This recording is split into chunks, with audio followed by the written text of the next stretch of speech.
This conference will now be recorded. Okay, everyone, it's 2 minutes past the hour. Thank you for joining us.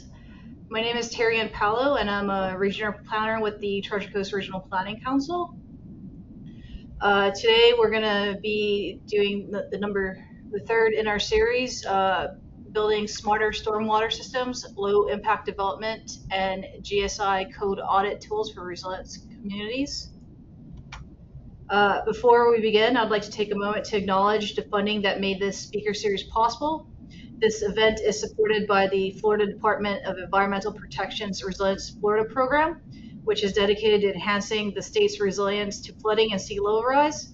The Treasure Coast Regional Planning Council, as a regional resilience entity, plays a key role in coordinating these efforts, providing technical assistance and collaborating across counties and municipalities to develop strategies for mitigating the impacts of climate change.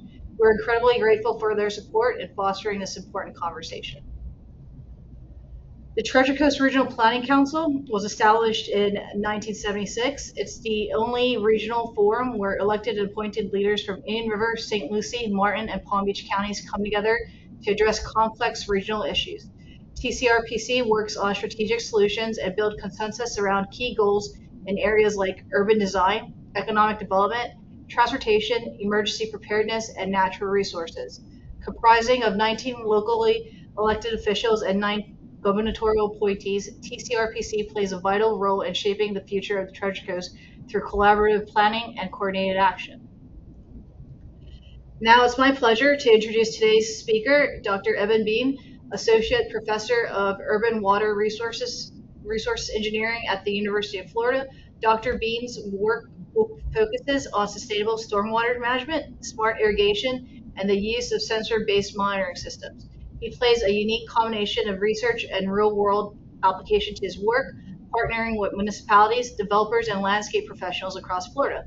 Today, he'll be sharing his insights on low impact development and green stormwater infrastructure and how these nature based approaches can help communities better manage stormwater and build long term resilience. Please join me in welcoming Dr. Bean.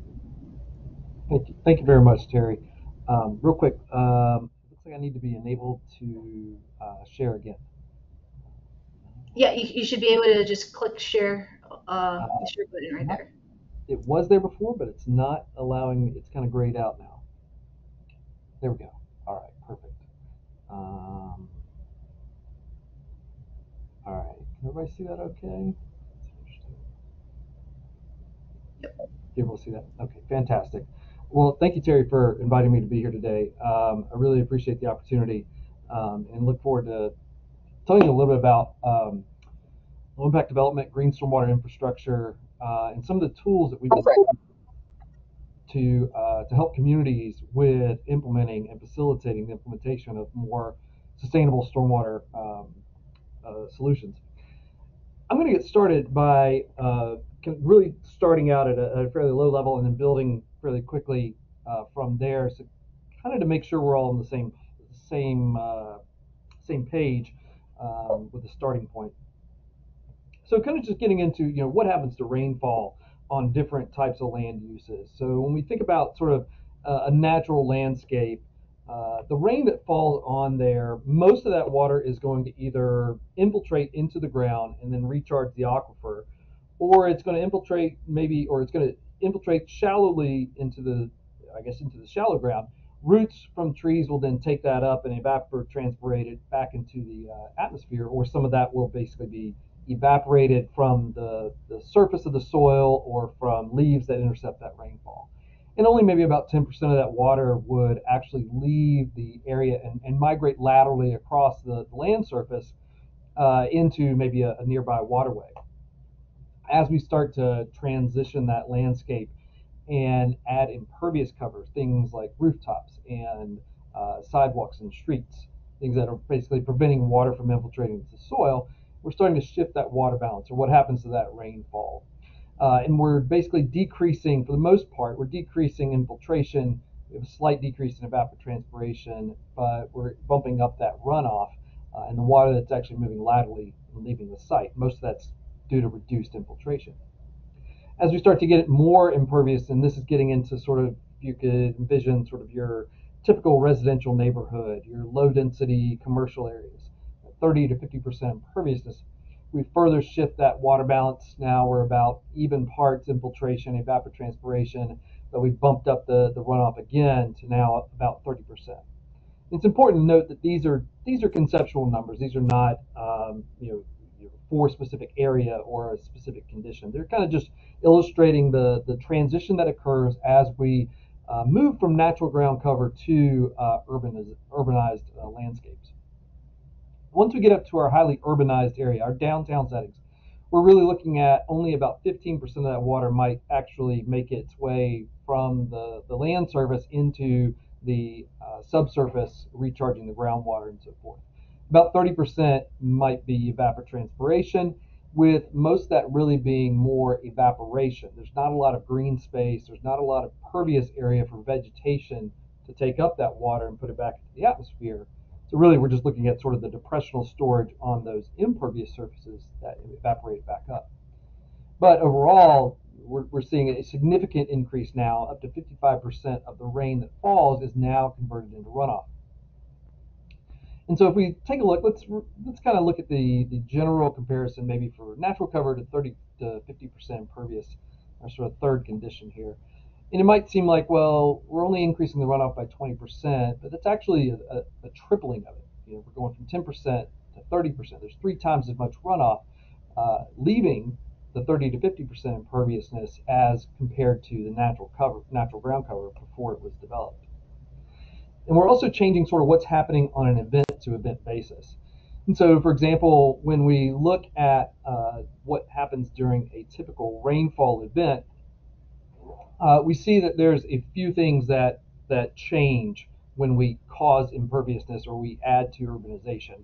The blue bars here represent sort of a typical rainstorm that might have a heavier center and sort of lighter, less intense rainfall on either end of it. So we have, number one, higher overall runoff volume from the storm event when we have an urbanized system compared to our undeveloped or natural condition. We have a higher peak runoff rate. So we're familiar with the flashiness, flash flood terminology. We are efficiently moving that water from where the runoff is generated, offsite, and downstream. And we also have a quicker response to that intense rainfall. So if you notice the peak of the rainfall event and then the peak of the urban runoff, they're very quick in succession, whereas there's a much longer lag time after for the undeveloped landscape.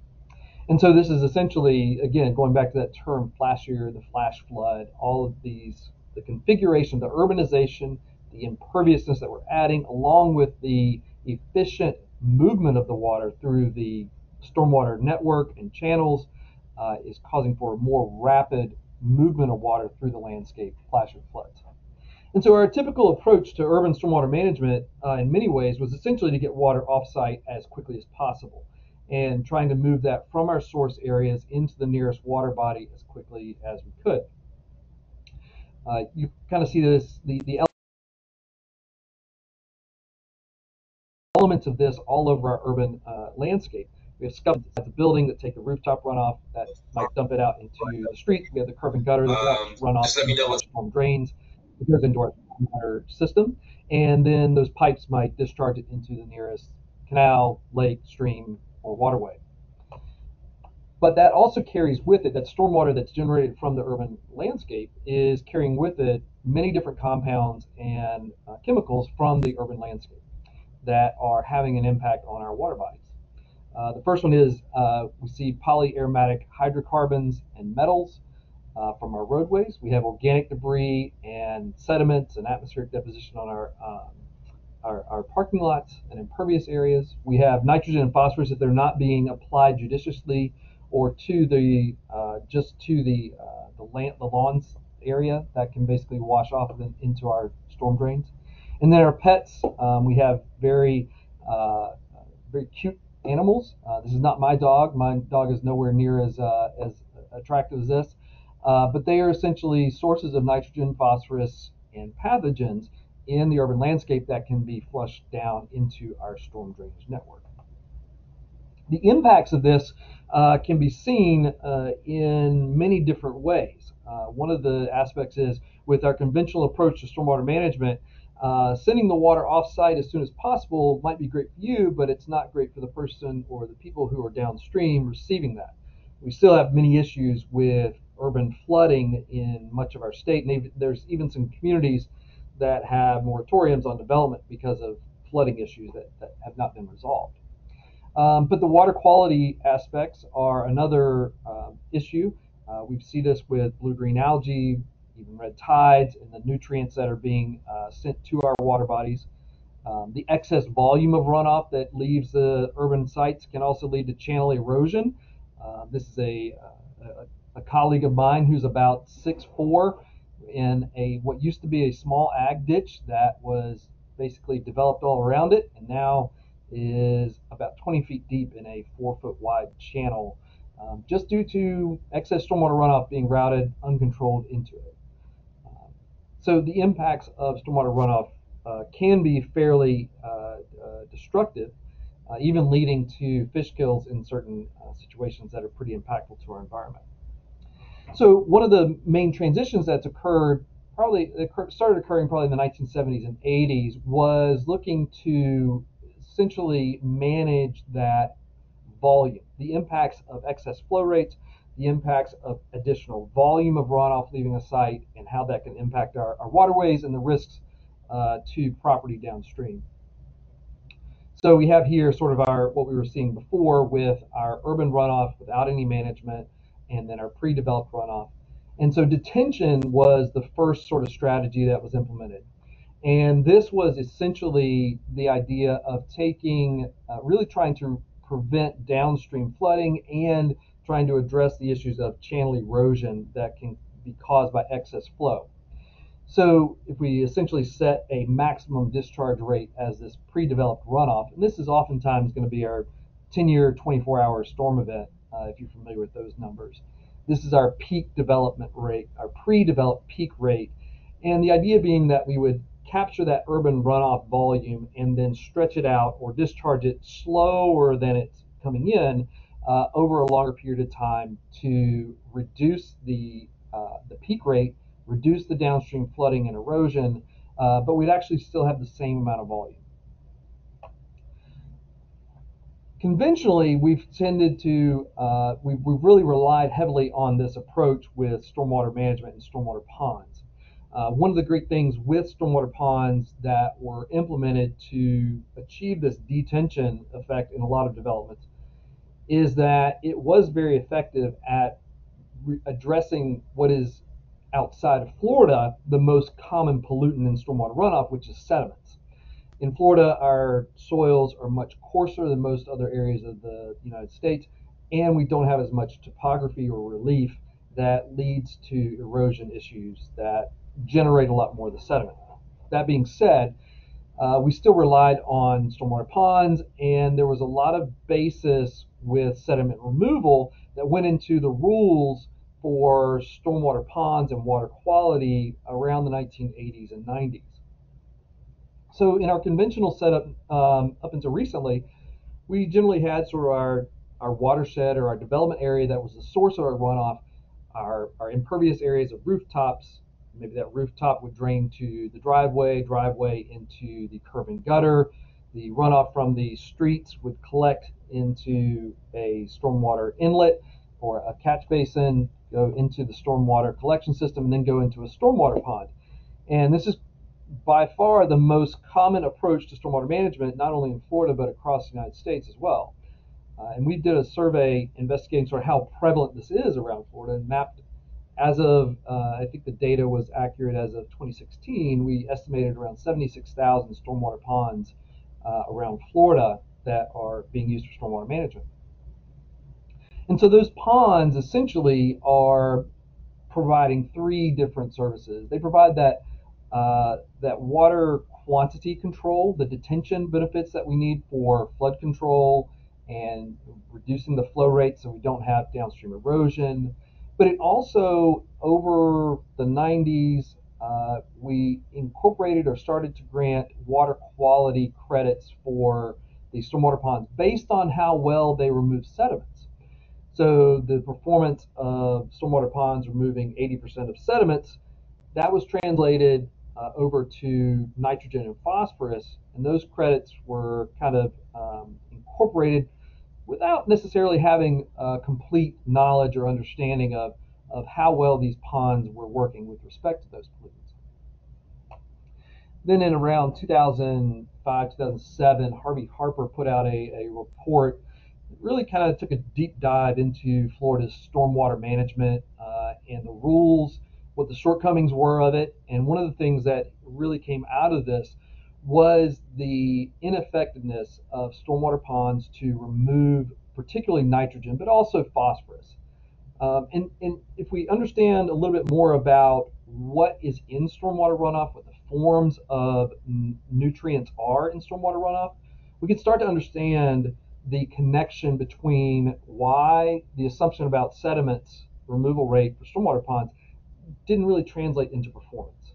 So what we see here in the bottom left, the graph on the left basically shows for nitrogen removal in stormwater ponds that based on the detention time, how long the water stays in a stormwater pond, essentially the amount of nitrogen removal very quickly goes from 0 up to about 40-45%, but then it basically flatlines.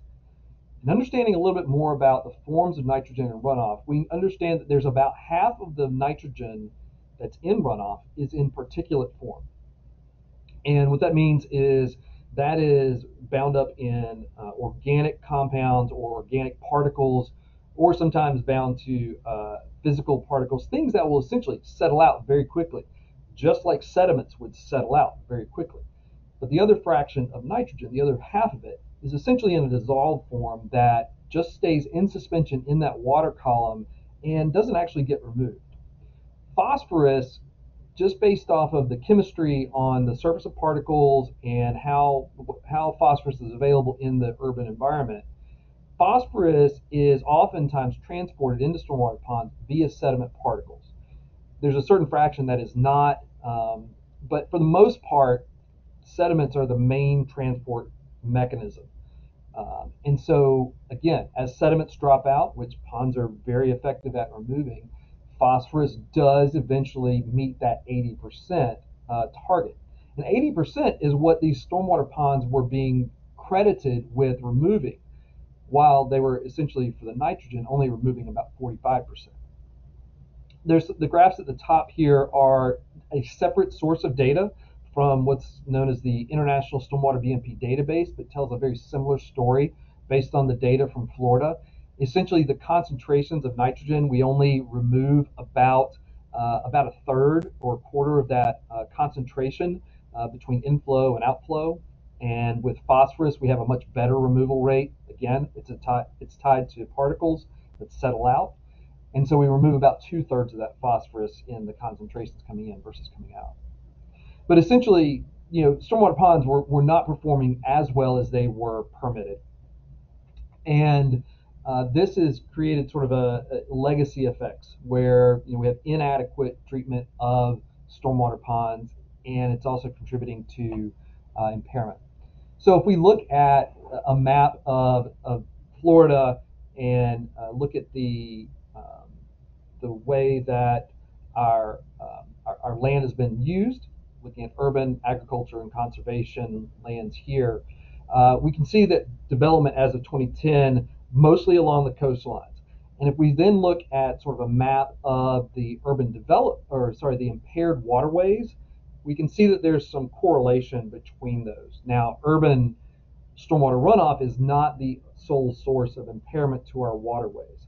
It is one of them, but I don't want to take away from the contribution that comes from agriculture or might come from septic or wastewater sources as well.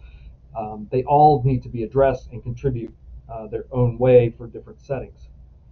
But again, if we kind of look at sort of overlaying those impaired water bodies, we can see that many of our urban areas are already impaired. And I would pose that the areas that are not impaired yet, just because the impacts have not come to fruition and it hasn't been determined. And this is essentially developing a legacy of stormwater management or inadequate stormwater management. When we think about addressing the water quality impacts of stormwater runoff, it's really important to understand the size of storm events that we receive and that need to be managed to address the water quality issues. This here is essentially a plot that shows on the x-axis the duration of different storm events, and on the y-axis or the vertical is the depth of rainfall that occurs. And the different lines on it are the different return periods of storm events, with 1 year at the bottom, 2, 5, 10, and then I've highlighted 25, 50, and 100 year because those are the most typical return period storm events that are used in the design of stormwater ponds and stormwater management systems. And so if we look at the 24-hour duration, we're looking at somewhere right around kind of that 10 inches of rainfall within 24 hours is what we designed for. 25-year, 24-hour storm event is most typically the detention design goal. If we get up to a 100-year event, that's for situations we call closed basins, where there's nowhere else for that water to go. It's sort of in a bowl geographically, so they have a higher stormwater management goal there. But just kind of putting that reference in mind, that 10 inches of rainfall is sort of what these ponds and a lot of our stormwater systems have been designed for. When we look at, it's interesting how this is showing up a little bit differently. I was hoping it'd just be the orange line, but there's some blue haze there. We look at the overall distribution of rainfall events for, in this case, Port St. Lucie, kind of fairly close to the center of the Regional Planning Council. We see that essentially about 90% of days that have any rainfall are actually less than an inch, 1.15 inches.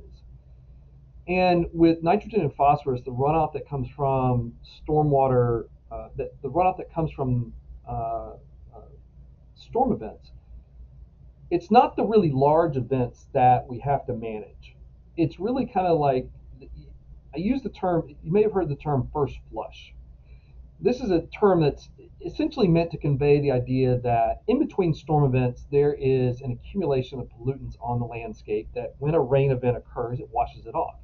The first flush is similar to a plate, a dinner plate that you take to the sink, and the first water that hits that has the highest proportion of pollutants that come off of it. And then at some point, as you're washing off that plate, there's no more pollutants that are coming off of it. And so those really large storm events, they might only contribute as much as some of the smaller events. And so when we think about managing and treating for water quality and the pollutants that are coming off the landscape, we're not looking at the same size storm events that we're managing for flood control and peak flow control. We're looking at much smaller events that occur on the more regular basis. And so we need to address that on a smaller scale. And I think that's where low impact development and green stormwater infrastructure really can be a bit of a paradigm shift in the way that we develop, really from the beginning of planning out developments and the way that we manage stormwater runoff. In the title, we have low impact development and green stormwater infrastructure. And these two terms, I used to use these interchangeably. And I'll take just a moment for a plug. The 2026 American Society of Civil Engineers LID conference will be in Jacksonville. It's an international conference that moves around every couple of years. I'm helping to co-chair that, but it'll be in Jacksonville in March of 2026. If you'd like more information, please reach out and provide that. But we're focusing on LID, green stormwater infrastructure. This started 2 decades ago, and we were using the term LID as the most common term for this type of stormwater management. However, LID, GSI, these terms have kind of evolved, and as I've come to work in this field for quite a while now, the terms have kind of separated, and they really take on different meanings. LID is really the site planning, what's happening at the beginning, the design strategies for maintaining that pre-development hydrology. How do we minimize and avoid increasing the runoff from a site that's being developed. Whereas green stormwater infrastructure are the practices that are either structural or non-structural that essentially provide those functions of stormwater treatment and management for the runoff that could not be avoided or minimized beforehand. So together, I kind of use these in tandem, LID and GSI. Another way to kind of think of this is the scale and sort of how these terms, where they fit along these kind of different axes. So on the vertical scale, we have the primary focus from very specific at urban stormwater management on the bottom up to sort of whole urban water cycle approach. Whereas over to the on the x-axis, we have the specificity, where it's specific techniques in the lower left, and the lower right is more broad principles. And so you can see sort of low impact development is the orange, or the low impact design source control is kind of takes up that orange space. Green stormwater infrastructure is kind of encompasses all of our stormwater control measures, best management practices, and a little bit some of the more, or some of the less structural practices there. One of in another version of this, I have a term that's used that comes from one of the Europeans. They have the term stormwater quality implementation device or something along those lines, but it's the acronym SQUIDS. And I always feel a little like we missed the boat on that one as far as having really nice, really catchy acronyms. This is another sort of way to envision this transition with LID and GSI, though. And again, I used to use these terms interchangeably, thinking they were the same thing, but they really occur at different phases in the development process. If you're avoiding development and disturbance, that has to happen at the very front end, right? We have to identify and inventory what's happening, what is on the site currently, what is the natural infrastructure, what are the resources that want to be preserved or retained. If we're minimizing it, that means how do we avoid those areas and shrink or reduce the size of the disturbance that we're going to use. And then we look at how do we manage what we couldn't avoid or minimize with green stormwater infrastructure. Give sort of some illustrations of what this looks like. And I found this illustration, I feel like, really presents this in a realistic way of what LID site design can look like. This is a residential development on the left where, the typical conventional approach has been taken to maximize the lots. We've kind of likely cleared the site, mass graded it, put in wide streets, made the lots as large as possible, and then squeezed our stormwater management into the small corners or edges of the development. Whereas with low impact development, and keep in mind that getting to this point had to start at the very beginning, right? We had to look at, well, what are the resources on the site? Well, we're going to keep some area in conservation on the west side or the left side here.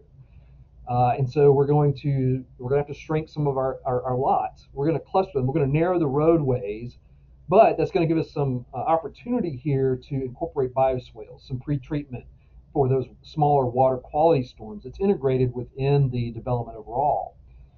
We're also going to be able to use some of the area that we might have used for a huge stormwater pond. We can maybe shrink that a little bit, and we've got some areas that can be used for walking trails, or if we need to have additional storage for those very large storm events, those areas are okay to flood. So just trying to think about how this can be incorporated and what this looks like within the development case. Some other examples of what these strategies look like when we think about minimizing the imperviousness and disconnecting imperviousness. One of the most common strategies to be able to do this is essentially use of swales and not requiring curb and gutters. I'm going to come back to this as a primary example of how policy kind of dictates how stormwater management occurs, particularly at the local level.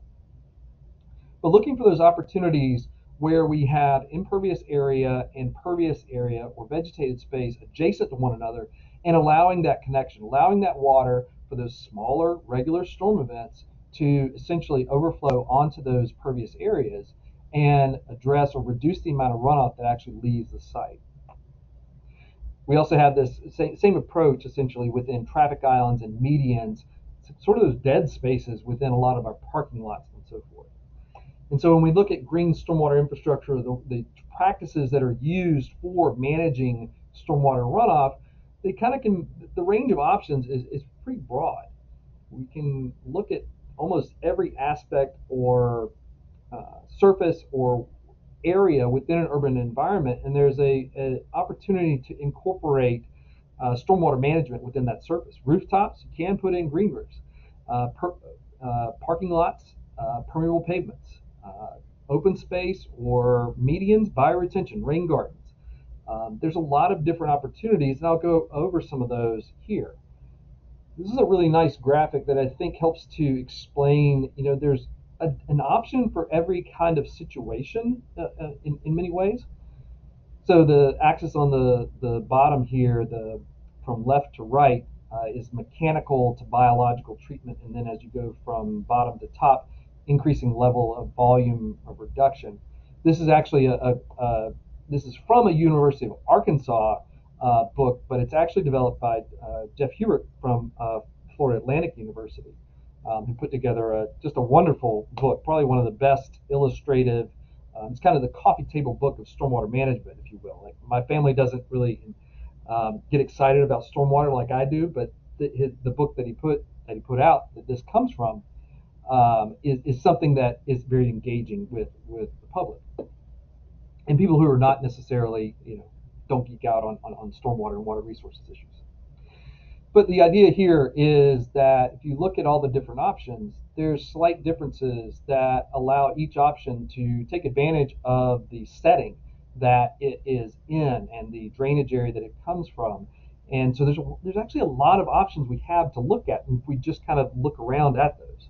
I'm going to go through kind of quickly, just to make sure we stay on time, some of these options. Rain gardens is probably one that many people are familiar with, heard of. Rain gardens and bioretention, which I'll cover in a moment. Rain gardens are essentially depressional areas in the landscape to collect runoff so that it can infiltrate, rather than allowing it to drain off and go downstream or off-site. Typically, you're looking at depressional areas of about 12 inches. The key is that do need to have the ability to infiltrate the water into the ground. So, shallow water tables can be a limitation there. But bioretention, I'll differentiate real quick. The difference between bioretention and rain gardens is that a rain garden is something that a homeowner can essentially put in on the weekend that is not intended to meet a permit. And so it's not something that's engineered. It doesn't have engineered media with it. A bioretention cell is something that has an engineered media mix, has plants, and it likely is intended to meet a permit. It might even need to be inspected. And if it's going in with our recent stormwater rules, then it will need to be inspected on a regular basis. But essentially, they function very similarly. These are low depressional areas that are intended to receive runoff, usually near where the runoff is being generated, to come into the bioretention cell, fill up above the plants, drain down within 24 to 72 hours typically. And there's usually a engineered media mix down below the surface that helps to treat and filter that. And there can be an under drain that helps to recover that volume if the soils are not as conducive to infiltration. Or you can have free drainage into the subsurface as well. But these work well, particularly in urban areas where we have very small right-of-ways or very small spaces. I'll show some additional options as we kind of go through some of the options. Bioswales is kind of one of those terms that often is used, I think, incorrectly. Bioswale, in its literal term, is the combination of bioretention approaches and swales. So if you think of a swale, that is intended for essentially a channel that conveys water from one location to another. A bioswale essentially takes that conveyance and kind of tweaks it a little bit, or incorporates bioretention into it. So we have an engineered media that is the bottom of that channel, and essentially water is able to flow into the bioswale on the surface. A lot of times that media will be very rapidly infiltrating, so it removes pollutants as it flows through, and then an underdrain will capture that and route it downstream so that it can continue down into the stormwater system. But you have removal of pollutants occurring within that water that has been filtered. Oftentimes there's an overflow structure at the end of these that allows for excess or high flows to bypass that treatment. Swales, again, kind of that approach of just, you have a few things going on. Number one, the primary function is conveyance from one location to another. We see these all over the place. One of the interesting things is that swales are, as a treatment device, are defined in Florida Administrative Code specifically with certain design characteristics. But swales provide a secondary function of conveyance in that they're pervious. They allow water to drain through them, to percolate vertically as well as laterally through them.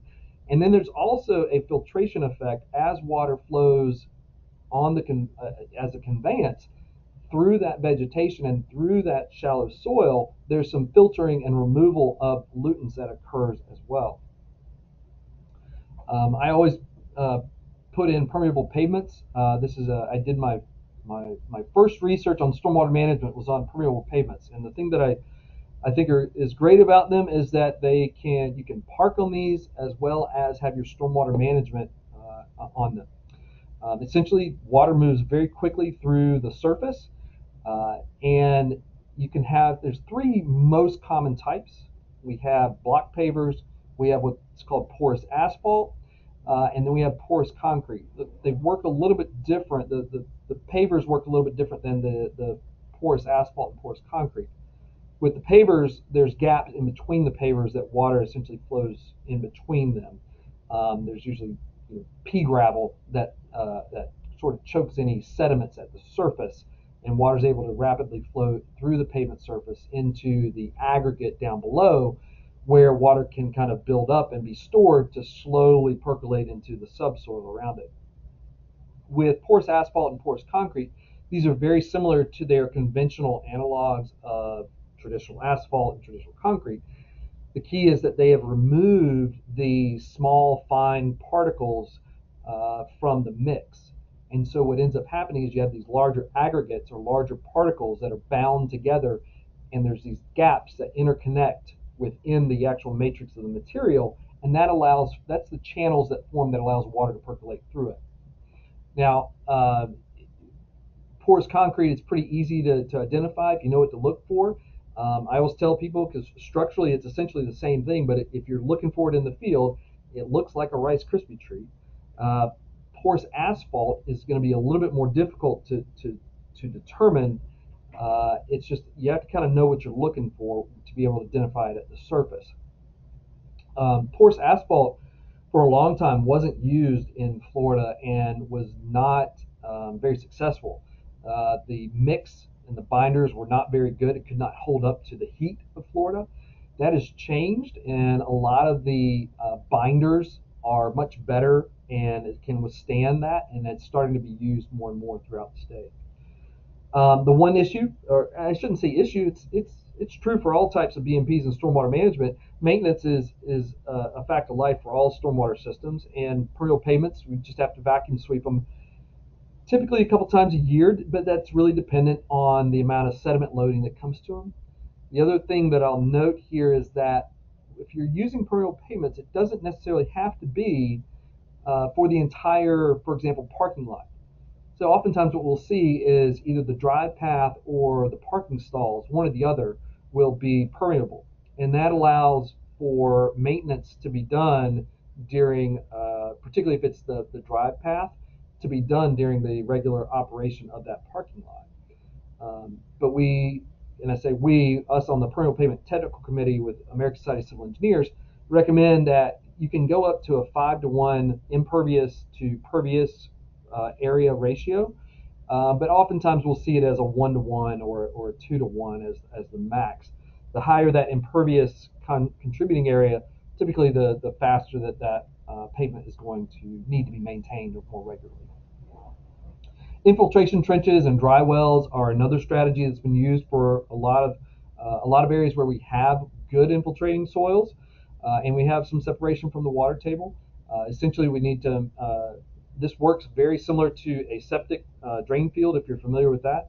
Water is filtered, and there's usually a high emphasis on treating that water, removing physical particulates before it gets into this this drain line.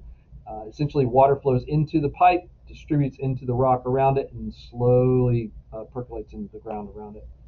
Larger installations of this essentially concept of having a high volume for water to immediately flow into and then slowly percolate into the ground around it.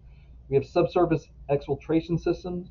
ADS is a manufacturer of these types of structures. And this oftentimes, we see this in underneath parking lots.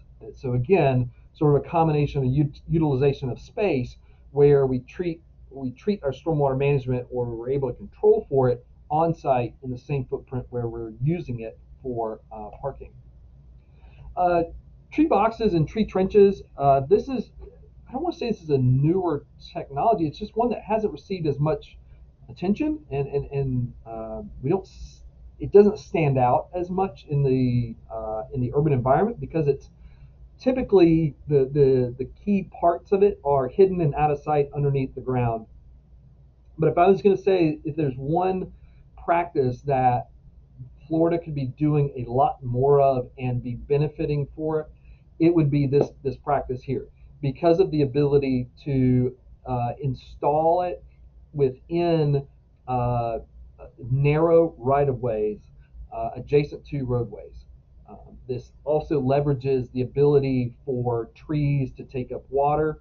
Essentially, you have a very high volume storage area underneath the pavement surface, the suspended pavement.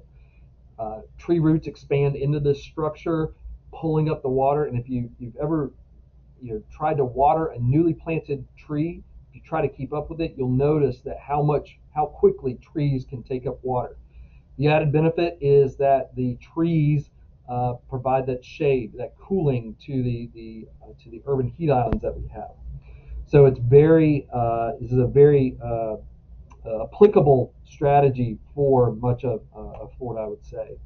Another type of configuration here, just to kind of show where we have the rainfall on our impervious area, water flows into the catch basin, it then flows into and fills up. In this case, I'm showing a brand called Silvacells.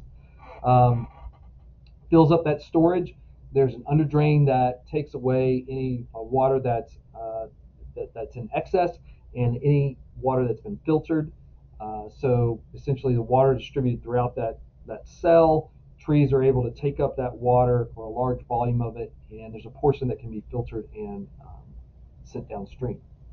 Stormwater ponds are green stormwater infrastructure. They do provide some nutrient removal, as well as sediment removal, and they also provide a lot of that flood control. And I don't think that, while you can over-design green stormwater infrastructure to provide all of the required flood control and volume control and peak control aspects, it's only in a smaller fraction of those situations where that realistically gets implemented. And so we oftentimes will see sort of stormwater ponds or larger infiltration basins be used as the sort of flood control mechanism. But I will say there were some updates to what's known as the Environmental Resource Permitting Plan or program, which is essentially our stormwater permitting program for the state that's delegated from DEP to the water management districts. And the way that nutrient removal credits are being calculated and accounted for no longer assumes that 80% nitrogen and phosphorus removal. And essentially, a stormwater pond will not meet the rules or the removal alone. So what we're going to start to see a lot more, I expect, is green stormwater infrastructure, these sort of smaller practices in line upstream to take care of some of the water quality removal before that water gets into stormwater ponds and it provides its additional treatment. I want to kind of skip ahead because I noticed I spent a lot more time than what I was expecting on this section. I want to cover the ordnance audit tools that we have as well. Just note here, this kind of just shows you that depending on the setting and the level of development, there's different options for green stormwater infrastructure to implement. These slides will be in the deck that is that's shared by Terry. But kind of transitioning to the policy side, so make sure I cover this. When we think about sort of the low impact development approaches of avoidance and minimizing the disturbance within the landscape, and we look at the mitigation being green stormwater infrastructure, the rules that cover green stormwater infrastructure essentially come from DEP and the water management districts. They kind of set the performance criteria or what the goals are for nutrient load reductions. But when we think about sort of what's happening at before we get down to that point in the development process, we have the avoidance and minimization, sort of how a site is laid out. A lot of that is basically determined by the city and local government codes and ordinances, the comp plans and zoning. So for example, I mentioned curb and gutter requirements. So if you require curb and gutter, that's essentially almost indirectly prohibiting the use of swales. It doesn't directly do it, but if you have to do curb and gutter, you're likely going to send that into a stormwater inlet and stormwater pipe network rather than utilizing infiltration through trenches. This is an example of a commercial area that has a large parking area due to essentially minimum parking requirements in local codes and ordinances that may set restrictions on even using pervious parking or how parking can be shared. Those kind of indirectly affect the amount of impervious cover that is added in these types of developments.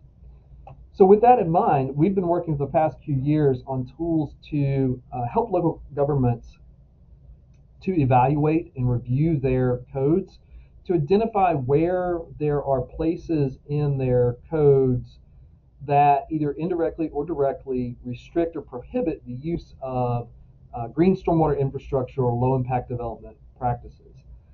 It's essentially a guided process that is meant to be a coordinated, objective review of the codes to identify where there's opportunities to improve it. To kind of give an overview of the process, the starts out with a what's called the CAS, the Code Audit Spreadsheet Tool. We basically adapt it, and I'll get into a little bit more of the details of it in a moment, but essentially you adapt it to what your goals are for your community and what you're looking to try to change or improve or address.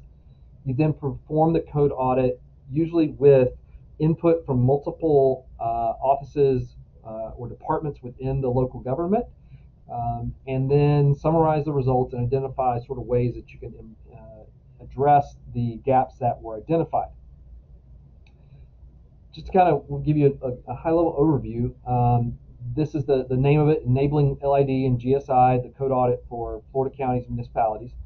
We have essentially there's almost 160 questions, and that's a lot. So we've broken it up into about 16 different subsections. So the yellow, green, blue, and gray are different tabs of the spreadsheet that have anywhere from 5 to 15 questions per topic. And each question is asked in a way of how does the code address this aspect of this issue. You then essentially score it based on whether the code prohibits, doesn't say anything, so it's silent on the topic, if it allows it, if it encourages it, if it incentivizes it, or requires it. And so based on those different criteria, it receives different scores. And so this is one way of objectively scoring and evaluating different sections or different code topics and looking for ones that have more opportunity to improve. We have also added notes and examples for and tips to help guide the reviewer to complete it.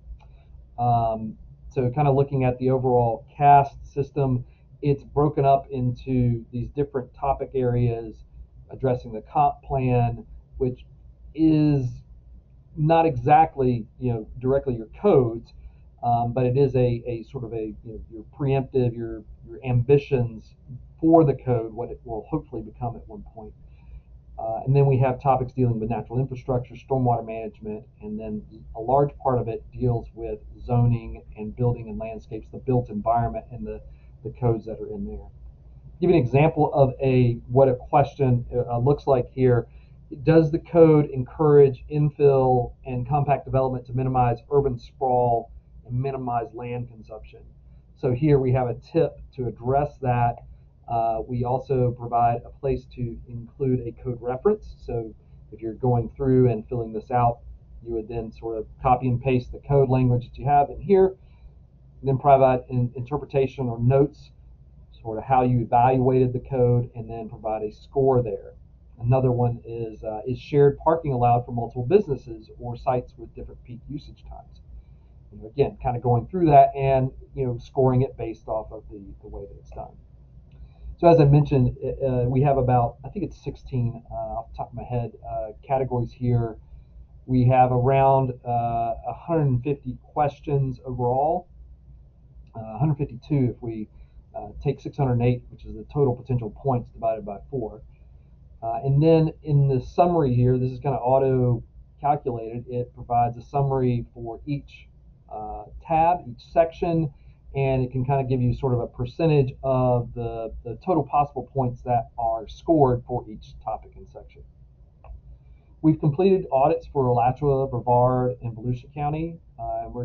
We've also completed one for Cocoa and are working on completing audits for Winter Haven, Groveland, Longwood, and Kissimmee. Other communities have done it themselves and utilized it. I believe Volusia was one that has done it on their own. But just to kind of close up and wrap up sort of where things stand, conducting an audit is not a small task. I believe when Volusia did it, it took 4-6 months maybe. One person kind of working on it, but it takes a lot of time and human investment in it. One of the challenges with codes is that it's such dense language, and you're asking very specific questions of it. Well, this is fortuitous in many ways because right now is the age of AI, if you will, and that's really what many of these AI platforms are excellent at evaluating and doing, is essentially summarizing and evaluating large amounts of text and interpreting it.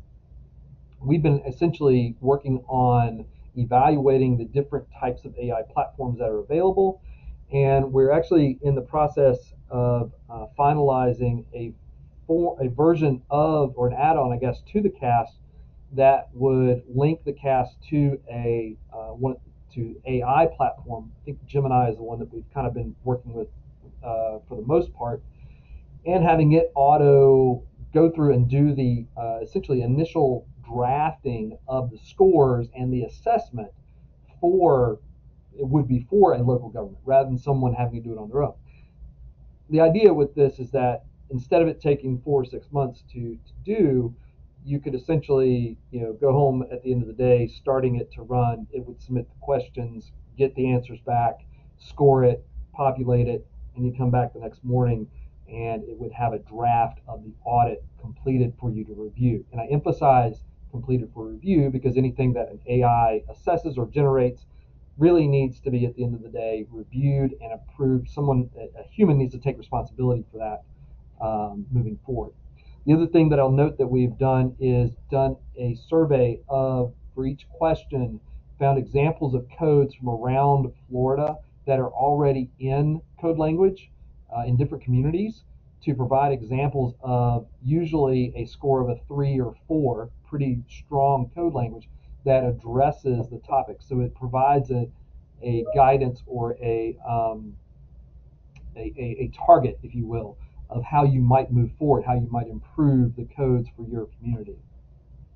I know I've kind of used up nearly all of my time, but yeah, I'll take any questions that you might have here. I will mention the code audit is, I believe it's available on FDEP's resource website for green stormwater infrastructure. but if it's not on there, I could send a link and make sure that Terry is able to distribute that. I can make sure to send it to you if you send me an email. I always say, kind of tongue in cheek, my email address is easy to remember. First initial, middle initial, last name. Thanks, Mom and Dad. It gives me Easy Bean, Eben Zachary Bean. So easybean@ufl.edu. If you have questions or want to ask me about the audit, or make sure you get a copy of the latest version of that tool. With that, I'll take any questions. Yeah, I believe someone had their hand up. Was it Diane? She's still here? Let's see. Oh. Oh no. Okay. Any questions from the audience?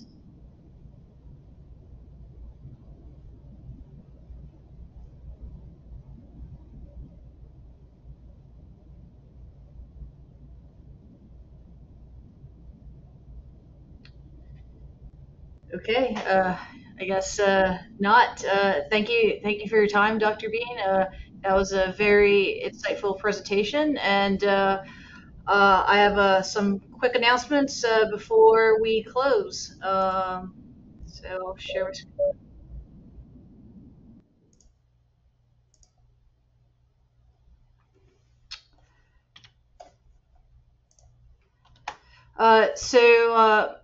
Next week on June 11th, the American Flood Coalition is having a meeting at 2 p.m. It's an online meeting. You'll hear updates from the DEP Resilient Florida Grant Program, the Florida Flood Hub, and its role in assisting communities with data modeling efforts, federal updates on FEMA reforms and the BRIC program, and a Q&A with speakers and AFC staff to learn more about updates. In addition, Resiliency Florida is having a webinar on June 18th featuring Dr. Moran from the South Florida Water Management District. They'll be discussing the South Florida Water Management District 2025 Sea Level Rise and Resilience Plan update. And in relation to that, the deadline to provide comments for the 2025 District Sea Level Rise and Flood Resiliency Plan and MAP comments are due on June 20th. And as always, Resilience Florida is having their virtual office hours until the end of the month. Current grantee assistance on Tuesdays and pre-application assistance on Thursdays. The 17th Annual Southeast Florida Climate Leadership Summit has opened their registration. The Southeast Florida Climate Compact is Palm Beach, Broward, Miami-Dade, and Monroe counties. The conference will be in December at the Palm Beach County Convention Center, so fairly local to our region. And last but not least, save the date for our next speaker series on June 25th at 2 p.m. It's going to be featuring John Mill from Martin County. He'll be discussing their sales tax referendum and how they're applying it to resilience and their conservation efforts. With that, any other questions?